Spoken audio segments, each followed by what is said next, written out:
नमस्कार, आप देख रहे हैं वन इंडिया और ये है हमारा खास वीकली सेगमेंट दिल्ली इस हफ्ते। पिछले 7 दिनों में दिल्ली में क्या बदला, किस फैसले का असर आपकी जेब, आपके मोहल्ले और आपके भविष्य पर पड़ेगा। आज की इस रिपोर्ट में हम आपको बताएंगे सिर्फ बड़ी खबरें नहीं बल्कि काम की खबरें। तो चलिए शुरू करते हैं इस हफ्ते की सबसे बड़ी राजनीतिक तस्वीर से।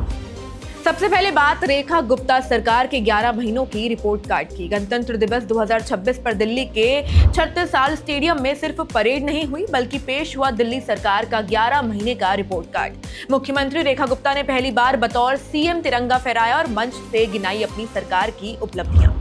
स्वास्थ्य से लेकर ट्रांसपोर्ट तक, बिजली से लेकर शिक्षा तक सरकार ने दावा किया कि दिल्ली को नई दिशा दी जा रही है। रेखा गुप्ता ने कहा है कि आयुष्मान भारत योजना, इलेक्ट्रिक बस, डिजिटल अस्पताल और सोलर एनर्जी, दिल्ली हर दिशा में आगे बढ़ रही है। आने वाले वक्त में दिल्ली इकोनॉमी हब बनने जा रही है।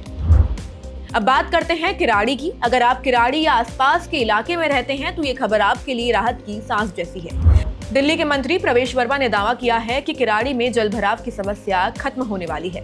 सरकार का कहना है कि अगले 6 महीने में स्थायी समाधान और 1 साल में हालात पूरी तरह बदल जाएंगे। अब रुक करते हैं दिल्ली की झुग्गी बस्तियों की ओर। दिल्ली की झुग्गी बस्तियों के लिए इस हफ्ते एक बड़ी खबर आई है। सरकार ने 327 करोड़ रुपए की विकास योजनाओं को हरी झंडी दी है। झुग्गियों की अब तस्वीर बदलने वाली है। सड़कें, नालियां, पानी, टॉयलेट, पार्क, वो सुविधाएं जिनका इंतजार सालों से था, अब दिल्ली के स्लम में रहने वालों को मिलने वाला है। सरकार का दावा है कि झुग्गीवासी अब सिर्फ वोट बैंक नहीं, विकास के भागीदारी है। दिल्ली के विकास की बात हो तो साउथ दिल्ली कैसे पीछे रह सकती है। बदरपुर, संगम विहार और देवली साउथ दिल्ली के इन 3 विधानसभा क्षेत्रों में इस हफ्ते करीब 300 करोड़ रुपए के विकास काम शुरू हुए। टूटी सड़कें, ओवरफ्लो सीवर और अंधेरे मोहल्ले, अब सरकार इन्हीं बदलने का दावा कर रही है। अब बात दिल्ली के कारोबार की। दिल्ली के छोटे कारोबारियों के लिए यह हफ्ता खुशखबरी लेकर आया। अब बिना जमीन गिरवी रखे, बिना किसी गारंटी के 10 करोड़ रुपए तक का लोन मिलेगा।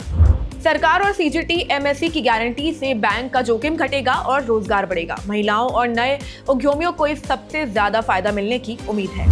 कारोबार चलेगा तो सड़कें साफ हो, सरकार का अगला प्लान यही है। धूल, गंदगी और प्रदूषण से निपटने के लिए सरकार लाई है 1487 करोड़ रुपए का सफाई मिशन। हर दिन 2800 किलोमीटर सड़कों की सफाई, वो भी इलेक्ट्रिक मशीनों से। और अब बात उस फैसलों की जो सीधे आपके राशन कार्ड से जुड़ा है। दिल्ली में अब राशन कार्ड पहले आओ पहले पाओ के आधार पर नहीं बनेंगे। नया खाद्य सुरक्षा निगम 2025 लागू हो चुका है। अब जिले की आबादी के हिसाब से तय होगा कोटा, कमेटी जांच करेगी और फर्जी लाभार्थी बाहर होंगे और असली जरूरतमंदों को फायदा मिलेगा। आय सीमा 1,20,000 रुपए कर दी गई है, जबकि आय करदाता और सरकारी कर्मचारी और 4 पहिए वाहनों वाले बाहर होंगे। तो ये थे दिल्ली की हफ्ते भर की बड़ी खबरें जिनका सीधा रिश्ता आपकी रोजमर्रा की जिंदगी से था। आपको हमारे सेगमेंट दिल्ली इस हफ्ते कैसा लगा, कमेंट में जरूर बताइए और ऐसी जरूरी खबरों के लिए देखते रहिए one India. Subscribe to One India and never miss an update. Download the One India app now.